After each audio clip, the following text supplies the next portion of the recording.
Today's episode of the Multiversity Coffee Break is brought to you by Comixology. Immerse yourself in over 20,000 digital comic books, graphic novels, and manga titles from over 125 publishers with Comixology. Our first-in-class exclusive guided view technology provides an unparalleled, immersive, and cinematic reading experience. Purchase a la carte titles or start a monthly unlimited account to save 15% on select publishers. Still not sold? Try an unlimited subscription free for 30 days and see why thousands of readers trust Comixology for both classic and new releases from DC, Image, Marvel, and more. Hello, everybody. Welcome back to the Multiversity Coffee Break.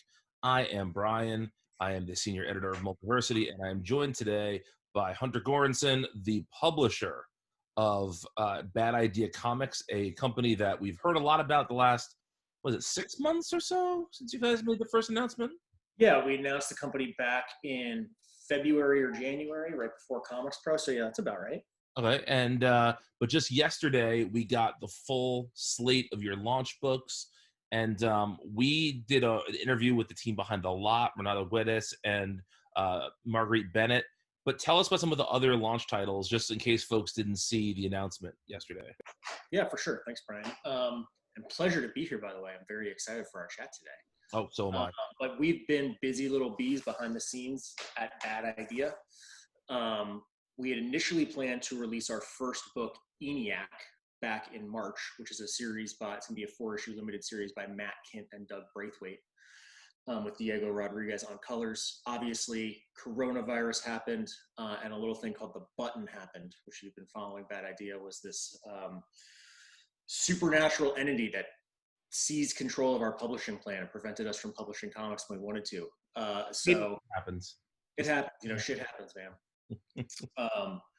But ENIAC is still going to be our first book. That's going to be coming out in March of 2021. We used the pause for the last several months that everybody's been dealing with in the world, given these strange and unusual times, to essentially double or triple the number of projects that we were working on. So we even went back into a book like ENIAC and expanded that out. It's going to be a massive first issue. Doug and Matt put some extra pages in it that weren't intended before. So I'm pretty proud of that one. Our second book is going to be called Tankers, which is by Robert Venditti and Juan Jose Reap. Absolutely batshit insane sci-fi book. I think we called it a Saturday morning cartoon that's run irresponsibly over budget. It's about brace yourself. Here's the pitch. It's about an oil company that decides they'd rather not invest in a renewable energy source because the CEO feels like he needs to make sure that his great-great-grandchildren can continue selling oil. That's their legacy, and he's going to be damned if it's going to end with him. So instead of creating a electric car, an electric battery or whatever, they decide on the next logical thing, which is time travel, of course.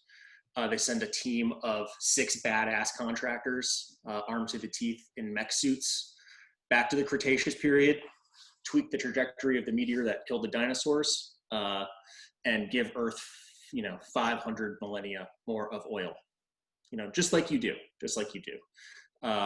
So it's like a subversive, over-the-top, tongue-near-cheek, batshit insane sci-fi story, a little Paul Verhoeven-y if you like Starship Troopers and RoboCop. But that's going to be double-sized. What'd you say? Who doesn't like RoboCop? Yeah, who doesn't like RoboCop? It's in the Criterion collection. Come on. Exactly. I'd buy that for $1. That's going to be double-sized issues. I like to say that if we double-sized issues that are going to ship bi-monthly, every other month, so you get a nice big chunk of comics. I like to say that if we gave you too much book at one time, it would kill you. This book is so insane. The third book is called Whalesville. It's by Matt Kint and Adam Polina. It's going to be a one-shot. We're trying to do, just like with bi-monthly 3-issue series like Tankers or with one-shots like Whalesville is, we're trying to lean into some formats that people haven't really tinkered with in comics in a while, because there really are just so many great modes of storytelling that you can do with our medium. And so Matt and Adam met that challenge kind of head on with the story, which is more in the vein of like a Pixar or a Studio Ghibli type, all ages, high concept adventure, which is just about a boy who gets swallowed by a whale. Inside the whale, he meets a bunch of talking sea critters of various varieties, a crab, a sea dragon, seagull, etc. And he needs to convince them that this town that exists inside the whale, Whalesville, isn't the entire world. They don't really understand the dimensions of their plight, that they've been there all along. And moreover, that they need to figure a way to escape because his father is a whaling captain and he's going to hunt down this goddamn whale that ate his son if it's the last thing he does. You know what I'm saying? So it's a great metaphor kind of for a variety of different things that we're grappling with, from climate change to, the kind of reality tunnels that we create for ourselves, et cetera. It's a very, very, very cool book. And it's done entirely in double page spreads that Adam has done with colorist Matt Hollingsworth. Beautiful stuff.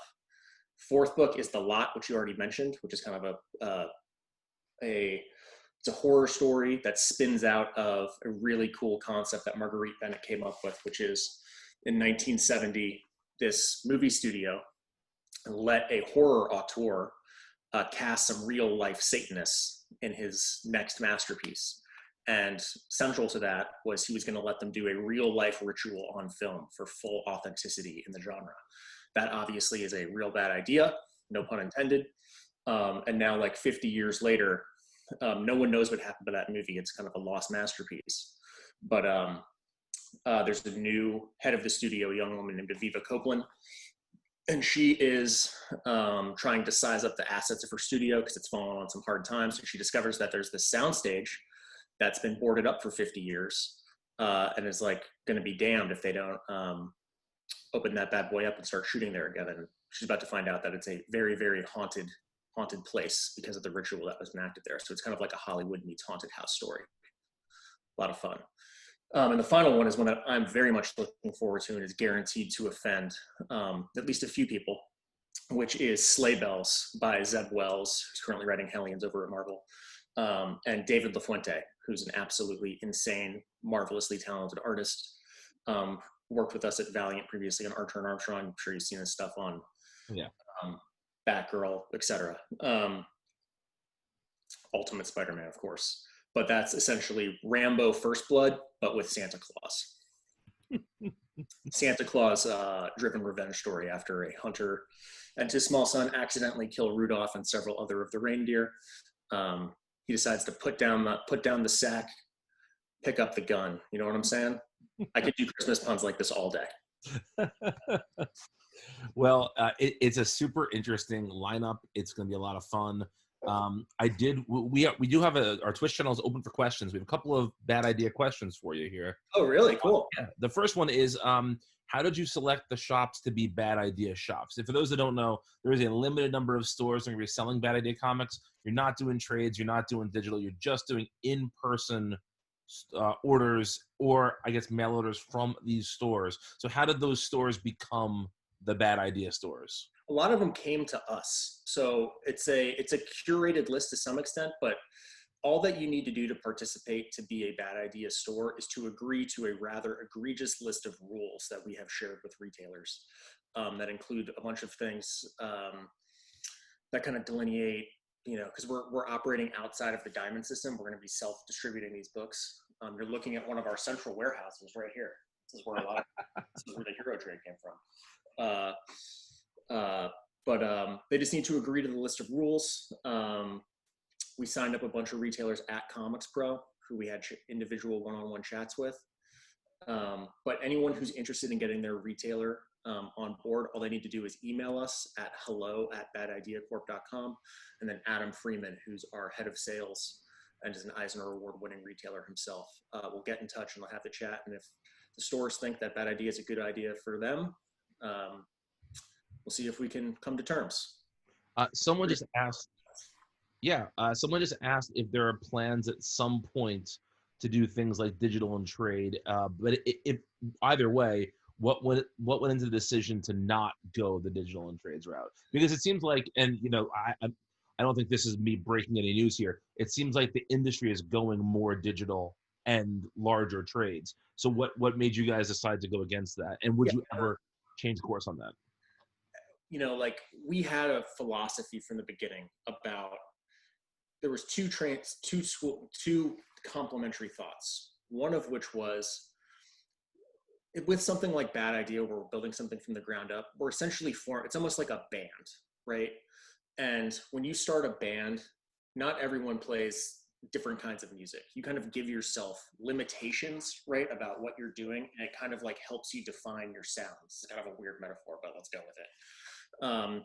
So we felt like imposing some rules and not trying to be everything to everyone right out of the gate would help us like sound clearer, help the message get across clearer. And one of the things that's really important to us, and we think are vitally important to the way that people think about and consume comics, is comic shops. So point number 2 is those 2 points, trades and digital, are both better for comic shops if we don't do them, because we can't produce a trade that won't do better on Amazon. Just not possible the way that comics is structured. And there's all sorts of stuff that comes along with printing trades that I won't bore you with, but like the minimums are much higher to print. So we wind up, warehousing a bunch of this stuff for months, if not years, and there's costs associated with all of that. B, digital, same problem, right? Like doesn't help comic shops. Digital was a big boogeyman for a long time, dating back to the 2010s when Comixology first started making inroads. Love those guys, have great relationships with all of the digital comic book providers, but at the end of the day, there's no way for that to benefit comic shops. And that was kind of we decided we knew it would be difficult, but at the same time we saw a lot of upsides to it. And one of those upsides is the fact that we kind of think monthly comics are like a perfect format for this kind of storytelling. I certainly do. I think of it like a 7-inch single, or a 90-minute or a 90-second pop song, right? There's just like some formats just, again, sound, look, feel better with certain limitations imposed upon them. And that's hopefully what we'll do with, Bad Idea books being monthly periodical comics only. We want them to feel special. And at the end of the day, we hope that all of these limitations, self-imposed limitations, no one told us to do this. We know it's crazy, right? The company's fucking called Bad Idea. But we hope that when you get your hands on a Bad Idea book, it feels special, not just because of the quality of the stuff that's inside, which we think will be some of the best, if not the best, anywhere in the industry, but also because we've, put these challenges to the consumer to be able to get and read them. Sure. One last question before we get into our main topic today, which Sure. Is there a dream writer or artist that you would like to sign for a Bad Idea book that you haven't gotten to yet? Now, I want to say here, I know you guys have signed other books in the works we haven't heard about yet. So Ignore those for now. Sure. Blue sky, who do you want to do a Bad Idea book? Look, there's so many tremendously talented people out there in comics that I would love to work with. We got to work with a lot of them over the years at Valiant too. But for me, the grand poobah of comics will always be, and I say this as I'm a Grant Morrison fan, probably my favorite comic writer of all time, but the grand poobah would be Alan Moore, of course, who I don't think is working these days. Good luck with that. Good luck with that. But I will say that if you're like paying attention to how we've been conceptualizing Bad Idea, a huge influence for me in the way that we've put together the imagery of the company and the feeling behind it is those ABC books from the late 90s, early 2000s, but I still think are like not talked about enough as being like just great comics with in the same thing that we're trying to do, a small imprint essentially with a finite number of books that were super, super high quality where they paid attention to every detail. For me, ABC is like one of the benchmarks of that. And that's sort of a good transition point into what we're going to talk about today, which is not a comics topic, but on Coffee Break, we're just going to talk about whatever we want to talk about. Okay. And I think sometimes that the best publishers at their peaks feel like a record label. Like some record labels have very diverse offerings, but there's a visual aesthetic that holds them together. Sometimes there's a sound, sometimes it's geographical. And, you and I were talking about topics, and you threw out punk rock as a topic. And I think punk rock is in my opinion, the most important genre of music to come out since, like, I guess, whatever you'd call like the British invasion or classic rock. Like the next most important iteration of music is punk rock and then hip hop. And to me, there's a very like specific, you can't have punk without that other stuff. You can't have hip hop without punk. Like punk is the it's the DIY, it's bringing everything back to where it came from, but it's also something that means something so different to so many different people, you know. um, I remember reading an interview in the 90s with Pat Smear of the Germs, and he said that when he joined the Foo Fighters, they were talking about their favorite punk bands, and all the bands his bandmates were talking about, he thought were all posers because he was in the fucking Germs, you know. And to him, he, you know, it was like there was a very finite definition of punk. And I know that for folks that are even just a couple years younger than me, when they think of punk, they think of something totally different than what I do. I'm 38 years old. I was aware of stuff like the Ramones and the Clash from just sort of cultural osmosis, but it was when like Green Day and Rancid and The Offspring, when those bands started to come up, that's when I first heard that term as of sort of being like the it not just being a genre, being an attitude. Now when I think of punk, I don't think of those three bands, but that's sort of that was my like gateway into punk. What was your sort of gateway into punk rock? Yeah, so my path was very similar. I'm just a few years under you. I'm 35, so I was in the sweet spot for all that stuff too. But in both my comics journey and my musical journey, I was gifted with a sacred thing known as the older brother, right? So I had an older brother who was 10 years older than me. I had my dad was a little bit older too. He was did not have great taste in music, but read a lot of comics. So he had great comics knowledge. That is the exact opposite of that, by the way. My dad had great taste in music, never read comics. Gotcha. But he got me interested in like Golden Age comics and stuff that he'd read growing up, Captain Marvel and EC books and stuff like that. My brother was 10 years older than me, so he was, you know, in late high school at this point. So he was into Vertigo and Claremont X-Men, and like I had all access to all that stuff while I was reading 90s comics too. At the same time, Image books and Valiant books and Ultraverse, which I loved. We got to talk Ultraverse one day. I love the Ultraverse, man. And then my brother at the same time, I used to wake up and I wouldn't watch cartoons until like the superhero ones were on. So I'd watch MTV in the mornings, right? When they used to actually play music videos and VH1. So I got Devo and some random stuff through there. But I remember my brother having a Cramps t-shirt when I was like 8 and being like, what the fuck is that? It's like the most forbidden thing I've ever seen. And he got me into the Misfits and he got me into the Ramones. I had a copy of Ramones Mania that I played. Yep. Incessantly. But that was all hand-me-down stuff. Guns N' Roses 2 kind of also fell into that bucket. But then when the big explosion happened in 94, 95, I had bands too, like Call My Own, you know? And I remember seeing the video for Green Day Basket Case or whatever the first time and being like, yep, that's the stuff. And then I never fell in love. That was in like in a mental hospital, right?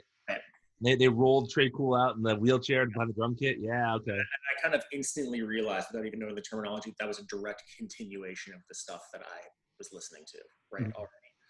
But the band that I fell in love with was Rancid, who probably still one of my favorite bands to this day. And through Rancid, I found a ton of other stuff. Like Rancid got me into the Clash. Rancid got me into like, you know, weird reggae stuff. New York hardcore I found through Rancid. So like, as you know, one weird thing about essentially the back issue bin of punk, there's so many parallels between punk and comics too, because I was already a comics kid. There's so many parallels, like the logos, and you can follow like team members who like in comics it would be team members who trade teams, you know, who's on the Avengers, but even punk bands, people would switch bands or start a new band. So to me, the back issue bin of punk was always like liner notes, and you could see which bands were friends with one another back when we actually had these things called liner notes. So I discovered a ton of bands just through reading liner notes, right? And then this is all pre-internet, obviously. And then finding more bands through there, and et cetera, et cetera. I remember with Rancid, because and Out Come the Wolves, I think, is like pretty much a perfect record. You know, is he getting a copy of Out Come the Wolves right now? Is that what's happening? No, I'm in the process. I just moved, so I have a bunch of stuff I haven't hung up yet, but I have my okay. Frank Coast Rancid poster. But so through them, one of my friends had the Operation Ivy record, which was hard to come by at the time. Yep. Again, this is pre-internet. You know, if you didn't have a cool record shop in your area, you or a mail order catalog, you were kind of screwed. But like hearing Operation Ivy was a big deal. Hearing ska before the third wave of ska, like I remember the first time I heard like the Specials and Madness, and that wasn't quite punk, but that was kind of punk, Yep. and just it becomes this onion that you just keep peeling back the layers of. And I remember for me, like I had, the Ramones were a band I loved. I loved the Clash. I loved Rancid and Green Day and all that.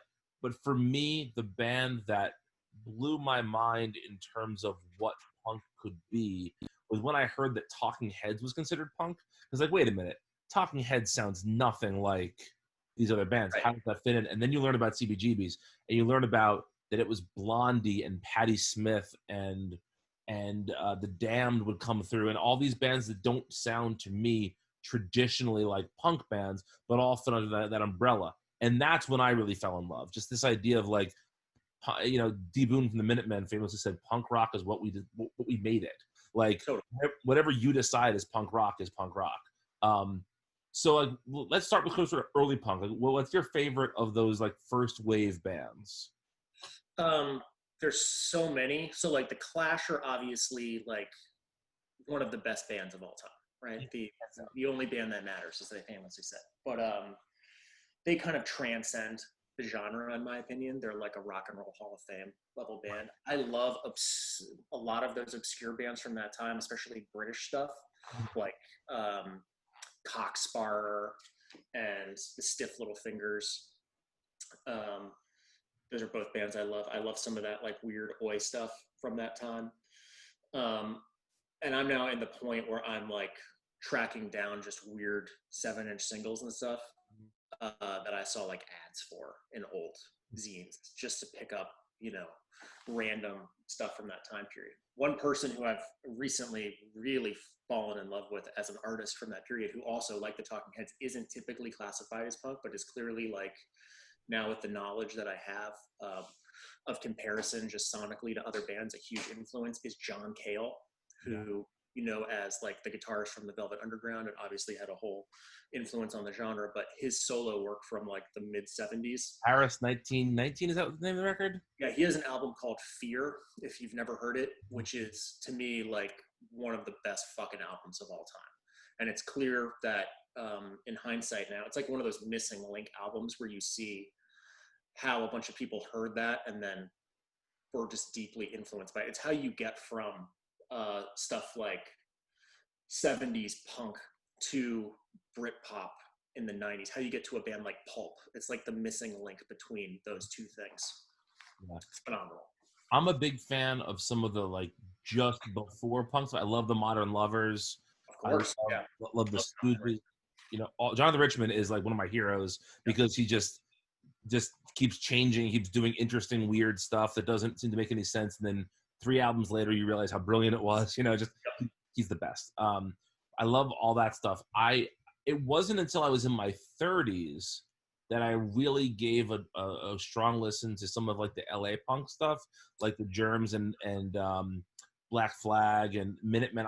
Minutemen I was most familiar with beforehand. I'm a big Mike Watt fan, so I was a big fan of his bass playing. As a bass player, I'm a big fan of his bass playing, and so I was familiar with the Minutemen. But like Black Flag, I knew culturally. I had never dug into those records until I was like maybe 30 or maybe 29, right, in that ballpark, and I'm really fascinated with that era of punk rock because it was stuff that they were getting everything mail order or reading about it, and they kind of had to fill in the gaps themselves. There wasn't really a scene at that time, and so it's a great it's like an old time Little Rascals. Let's put on a show. Like they have this vague idea for what punk rock is supposed to be, but they had to color it in themselves, and I love that stuff. To me, the West Coast scene of the late 70s, early 80s in LA, and also a little bit in San Francisco, is like the best of American punk. So like there was good bands in New York, obviously the Cramps and the Ramones and the Dead Boys and stuff, Johnny Thunders.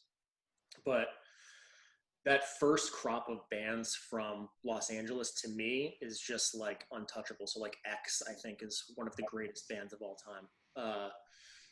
You already mentioned the Germs, the Minutemen. Of course, the Minutemen are like just so colossally influential. Like, I Yeah. don't think you get, again, like Missing Link Band, you don't get like Built to Spill and Pavement and all that kind of Oh. like weird Mhm. 90s art rock with guys in sweaters, you know, without the Minutemen. They created the prototype for that.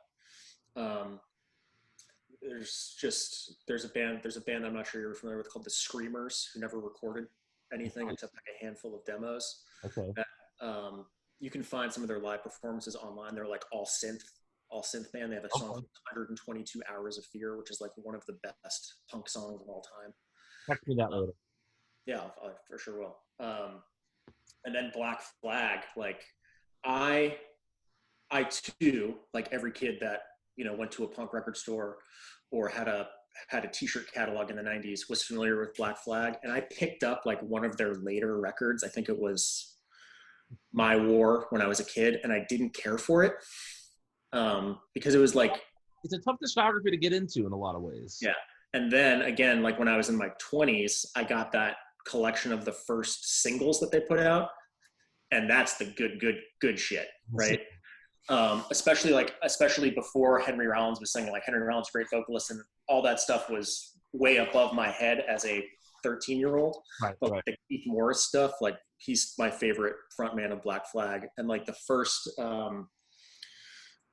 Black Flag single, which I'm blanking on right now, it's like an Um, Head on My Shoulder. What the fuck is that song called? I'll pull up my iTunes while we're talking, but that is like Sing it for you, but I can't.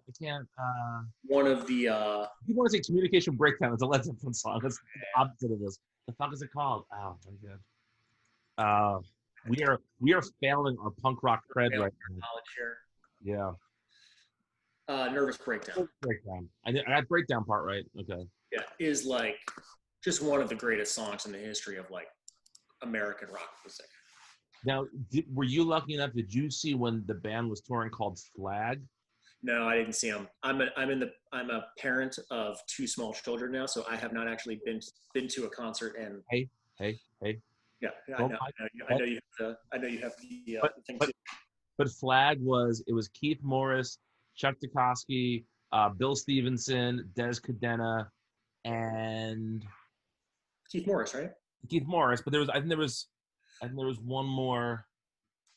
Oh, they had the guitar player, like a later guy from The Residents, playing guitar with them. Okay. But it was just like, I know it wasn't quote authentic 70s punk, but it felt very cool. It was an awesome thing. Oh, I bet, man. I bet. But yeah, that LA stuff is wild. I'm sure you've seen The Decline of Western Civilization, the film. I just watching that is this amazing. It's almost like outsider art where they don't realize what they're doing is so weird yet. Right. And that's so much fun.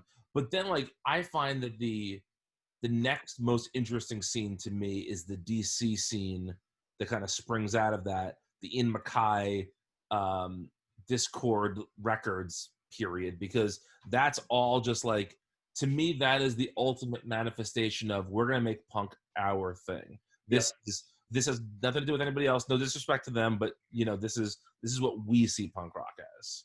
And like, so I'm from Washington, D.C. So when I came up in the scene, as it were, that was like I was living, 10, 12 years after the fall of that scene. Right. I gotta tell you, I like Minor Threat. I like all those Discord bands, or some other bands from that time in DC, like the Slicky Boys, who were a local band that were a huge influence on those guys, who were absolutely awesome. But the DC stuff, and especially like what we knew at the time as emo, which now has a completely different concept. Yes, absolutely, totally different thing. Yeah. But that DC emo and like the Fugazi era was going strong. That stuff to me was just all so boring. It all felt like homework, right? Like, because like as a person, as a 13, 14, 15-year-old experiencing it firsthand in DC, it was not what I wanted, I love Jawbox. I love Shudder to Think. Yeah. Some of those bands are big deals. No, there's definitely good bands in there, but like, what got me into LA punk, and like, there was an LA scene at the time, like West Coast bands, contemporaneous with what was going on in DC at the time. And that's what I fell in love with those bands like the Swingin' Utters and the Yep. US Bombs. And there was a whole scene there's a whole micro scene in Orange County and Huntington Beach, California, from the late 90s, early 2000s. That was like more 70s derived. We drink and smoke and surf bands, as opposed to like the really stoic intellectual thing that was going on Sure. in DC. So that made me kind of like, go explore what else was out there. Because it was shows like, I mean, people would just stand there with like their arms crossed, like it was very strange. Yeah. Everyone wanted to be very serious. And then what's sort of your like current, is there any stuff from the last 4 or 5 years that you think like holds up the values and the DNA of punk rock that you love? Yeah, there's a couple of modern bands that I do try and follow as much as I can. There's a band from California. Again, like to me, punk is like, as a 35-year-old man reflecting on the value of an entire genre. Like to me, punk is like it's a very limited word, right? Like it describes an idea that's so much bigger, right? Which to me, that idea is like, not everything has to be like a commercially viable property, right? We're making music for ourselves that we hopefully will have some teeth, will have some intellectual as well as artistic value, etc. There's a whole bunch of things that you could frame under that, like word punk, right? But two bands that I really like are, one band is called the Growlers, who are from Los Angeles, who describe themselves as a beach goth band. They have this kind of like weird surf punk, at times almost reggae vibe to them. That's just a phenomenal band. Are extremely prolific, have like a dozen records or something. And there's another band called Fiddlar. Have you heard? Bucket Dog Life's a Risk. Bucket Dog Life's a Risk, which is, I believe two of the guys in the band are the son of the drummer from TSOL. Oh, okay. But they're a pretty cool band. Their first record is really, really, really awesome. I love the first one. I checked out after that. I did not like that second record. Yeah, second record was not good. I believe they have released a third record that I have not heard yet. But that second record's a challenge for almost everybody. I saw Fiddlar open up for Pixies, which was a great show. Oh, really? That sounds great. Yeah. Yeah, they're fun. Are you familiar with Jeff Rosenstock at all? No. Jeff Rosenstock, he got started in ska, actually was like his, but he is now doing more sort of traditional punk stuff. He runs a label that is a donation only label. Like you don't have, he'll give you everything for free. He asks you to donate to charity instead of to buy his records. Oh, that's cool. And they're great. They just played on Seth Meyers last night or 2 nights ago, and they did it fully masked, which was like a fuck you to people who say they can't go to Target wearing a mask. Like here's this punk band wearing masks and just awesome. Ripping it up. Jeff Rosenstock is fantastic. Highly recommended. But yeah, and I want to bring this back around to Bad Idea for a second. I do think that in some ways, the best comics, like we said before, feel like bands, feel like record labels. And so by you guys not going after digital, not going after trades, it does feel kind of punk in the sense of like, we're making what we're making. And if you like that, want to come along with us, dope. And if you don't, that's cool too. That's not, we're not trying to be everything to everyone. Do you feel like there is, there's some correlation between what you guys are trying to do and sort of a punk ethos? Yeah. So like, I'm the only like dyed in the wool punk guy, right? At Bad Idea. Everyone else has their own battery of influences that they've like kind of cooked into this. And include, Dinesh Shamdasani and Warren Simons, who are my longtime coworkers and are the two CEOs and chief creative officers of the company. Adam Freeman, who's our head of sales, and Josh Johns, who's our marketing director. We've all worked together for about 10 years at this point. We were together at Valiant. We're really good friends. But we all brought like different sensibilities into the mix. But definitely the punk thing has been a big source, like from the name to like, how we're like putting the properties out there to how we describe the company. Huge influence for me, because we never really had, for all the parallels that there are between comics and punk, there never really has been like a punk kind of ethos in comics. You could make the argument that like Fantagraphics and like some small press stuff has had it, but that's like a different way. Not in like, no one ever brought that to like, you know, mainstreamy superhero sci-fi comics. Like again, like Doom, like Grant Morrison, Doom Patrol, Vertigo a little bit, but never done it in a way that like felt cohesive, like a record label, like you were saying, like an SST or something like that, or Discord. And so for me, that's been a huge point of inspiration, and especially just in like the thing of one, you know, one of the commandments of punk is like DIY, do it yourself, right? And that's also an ethos in comics, but in a different way. There's all these rules that are built into comics. Like everyone in comics wants to feel like a legitimate professional. And I've said a lot that like in recent years with the rise of, you know, comic books as the central hub of all pop culture and the success of stuff in TV and film, it seems like, you know, when I was a kid, you'd walk into a comic book store and it was like, you would be able to find anything there. This was like renegade culture. Like you could find, just like in a punk store, you'd find renegade culture in a comic book store. Over the past 10 years, it's both a blessing and a curse. Comics are more popular than ever.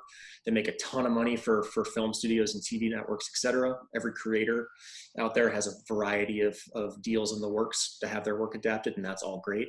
But it is a little bit like comics during that time has like started fucking ironing its jeans a little bit. You know what I mean?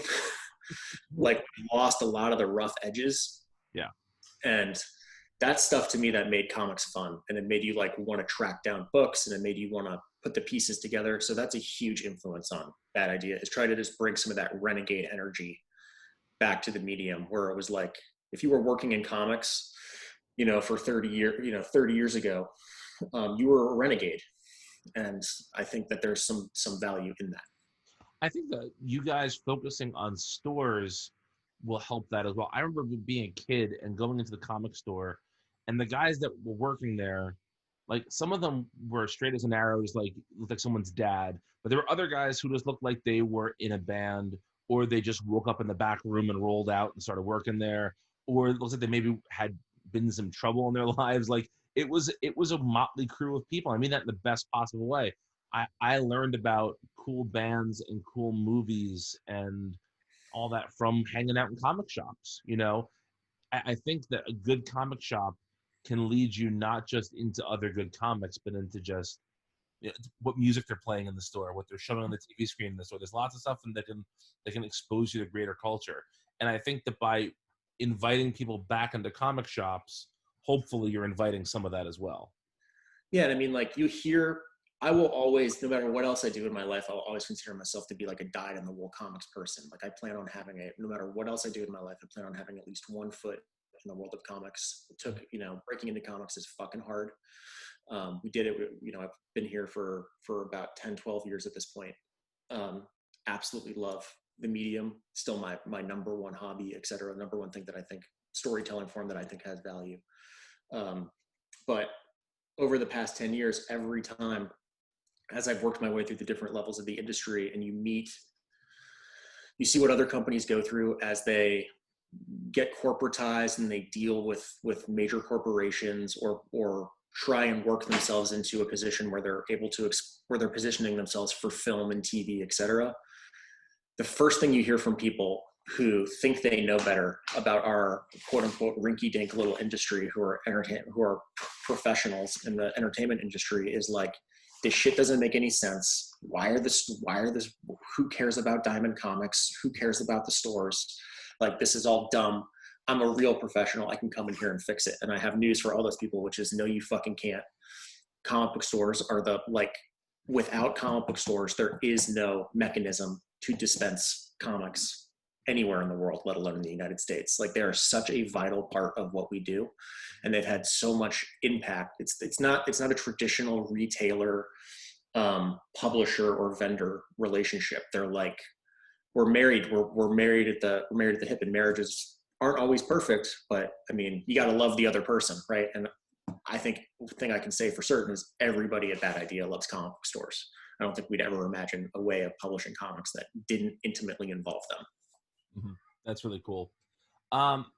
And then I guess you mentioned it a little bit with Grant Morrison's Doom Patrol, but are there any comics that to you like exemplify the punk rock thing? And obviously there are lots of DIY, self-published, small press stuff. We're not talking about that because I think that that's all obviously very punk influence. But in Yeah. terms of like mainstream, you know, Image, DC, Marvel, Dark Horse, what comics feel punk rock to you? Yeah, I mean, it's like that's a good question. Like I said, there's never really been there's different shades of it, right? And there's just like punk has many different subgenres. There's different things that come out. But for me, a book like Starman when I was a kid, My like favorite comic of all time, man. favorite comic of all time too. It's the first book I ever read from like first issue to last issue, like the entire run monthly, right?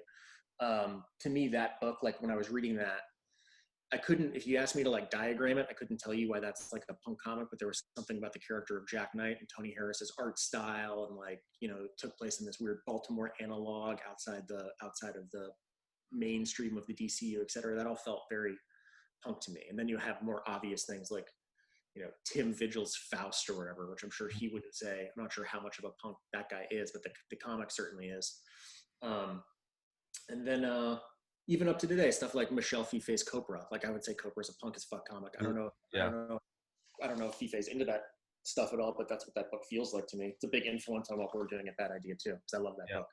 I think the reason Starman feels, and I can talk Starman all day, so I'm warning you now, but I think the reason the Starman feels punk in a way is because I think with punk, once you get your foot in the door, you see there's this whole universe behind the curtain, and you want to explore all the little corners of that universe. And to me, that's what Starman does so well, is that every issue of Starman gives you a peek into a different part of the DC universe. Some of which you never see again, and some of which are Superman, right?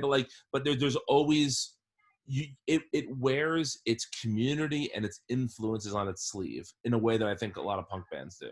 Yeah, and like again, it had a diversity of tone that I think it wasn't afraid to be different and have like a distinctive art style and a distinctive set of characters. Like there's no other character like the Shade, you know, like terrifying but a dandy, right? Right. Yeah.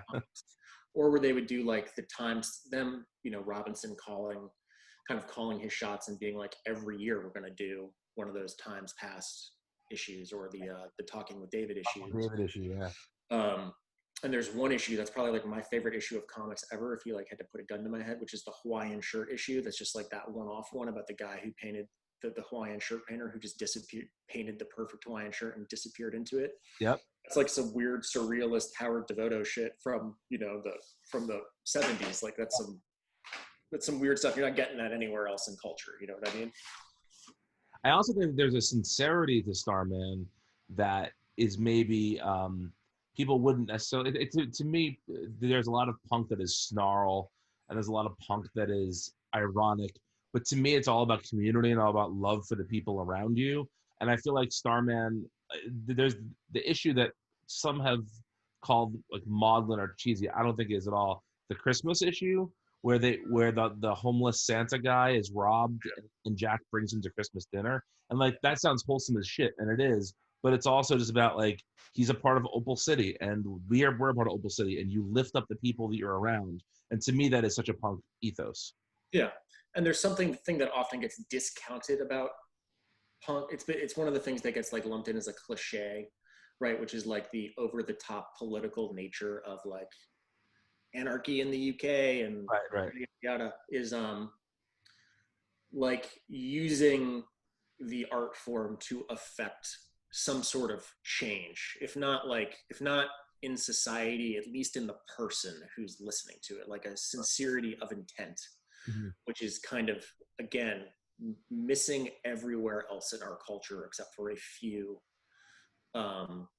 rare places here and there. But like if you're in a quote unquote punk band, you are probably dedicated to conveying some sort of ideal, be it political, social, artistic, psychological, emotional, or other, which is what separates it from, you know, the more commercialized corners of pop music in general. Sure.